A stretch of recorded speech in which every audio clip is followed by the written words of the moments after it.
Hello and welcome to the Bike Show. This week we're coming to you from the drag strip here at Tarlton Raceway, and the reason we're doing that is, well, I'm going to start the show with something horrible really, because here it is. The something horrible is a car. Well, it's not really a car. What it is a bunch of sour grapes.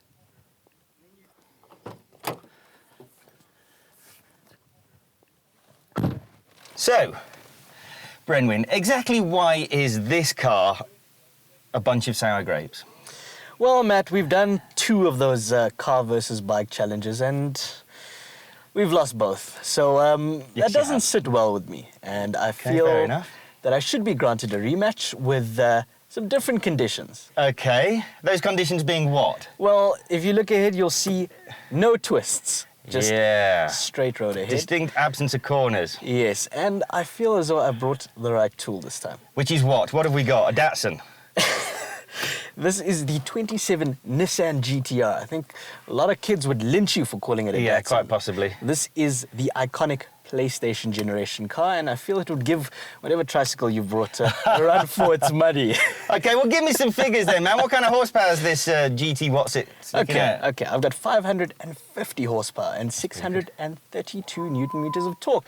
But you must also remember that I've got power being sent to all 4 wheels, where you have just 1. Yeah, okay. What about power to weight ratio, though? This thing must weigh nearly 2 tons. What is your power to weight? Okay, look, it's not the best. I mean, yours is probably about 3 or 4 times better than mine. So, okay, no corners, straight. I mean, does it really accelerate that quickly? What's it supposed to do? But I've got launch control, and in the ideal setting, when the weather is right and the stars align, I could probably do 100 in under 3 seconds, which is bike rivaling, I think. Yeah, it is actually. But of course, look, we are at altitude, so that's a big the same for determining both of factor. them.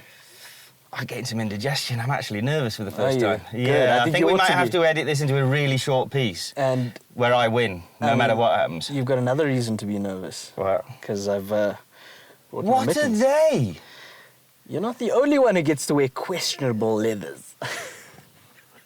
He deserves to lose just for the gloves alone. No time. Okay, let's do it then. Let's do it. Let's do some riding. Nissan is much better known for its sensible family cars than its performance.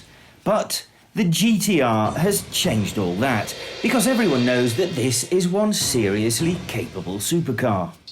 The 3.8-litre V6 has twin turbos, a dual-clutch transmission mated to a very clever four-wheel drive system that gets the 565 horsepower to the ground as efficiently as possible.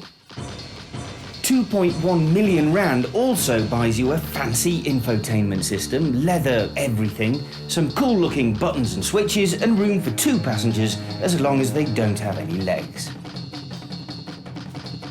Brenwin wanted to put the Nissan up against a similar Japanese two-wheeled legend, so it had to be Suzuki's Hayabusa. Its 4 cylinders bring 197 horsepower and very nearly 139 newton meters to the party. No traction control, no quick shifter, just a long, stable chassis that should be good for getting this big old beast off the line. Tarlton is pretty much the home of drag racing in South Africa, so with the venue and contestants ready, it's time to get down to business.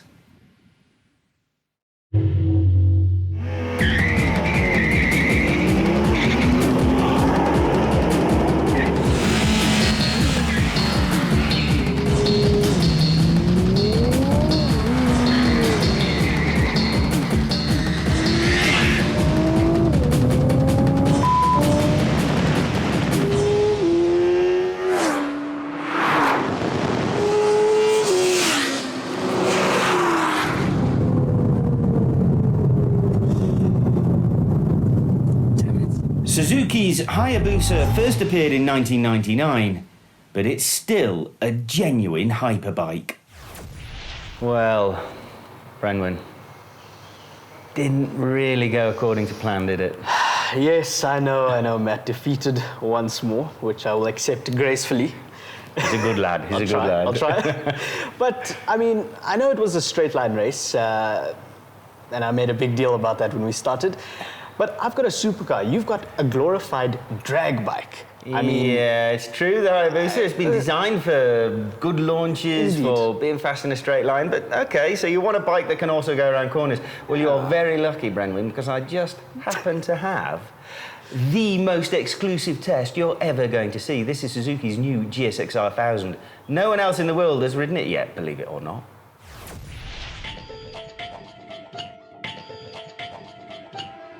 Technology and looks inspired by its MotoGP efforts, this is Suzuki's new flagship sport bike.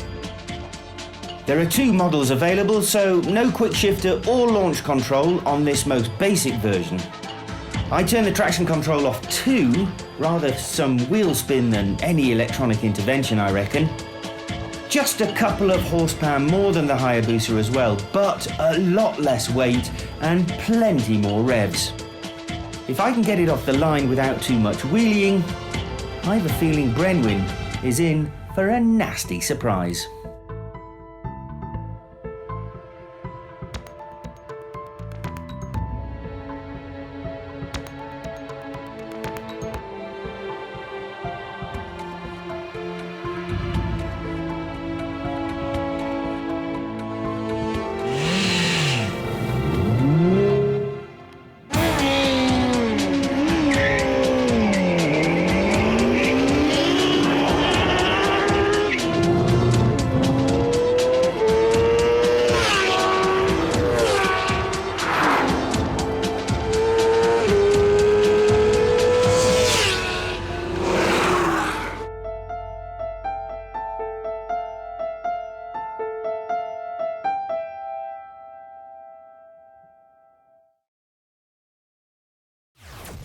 Okay, so as far as I could tell, and I was only looking in my rear view mirrors, the car was an even smaller dot than it was with the Hayabusa.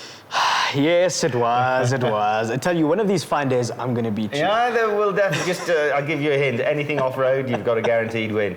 The problem with the GSX-R1000 is that it's about the same horsepower as the Hayabusa, but it's much lighter. It's designed to go around corners. It's the latest technology.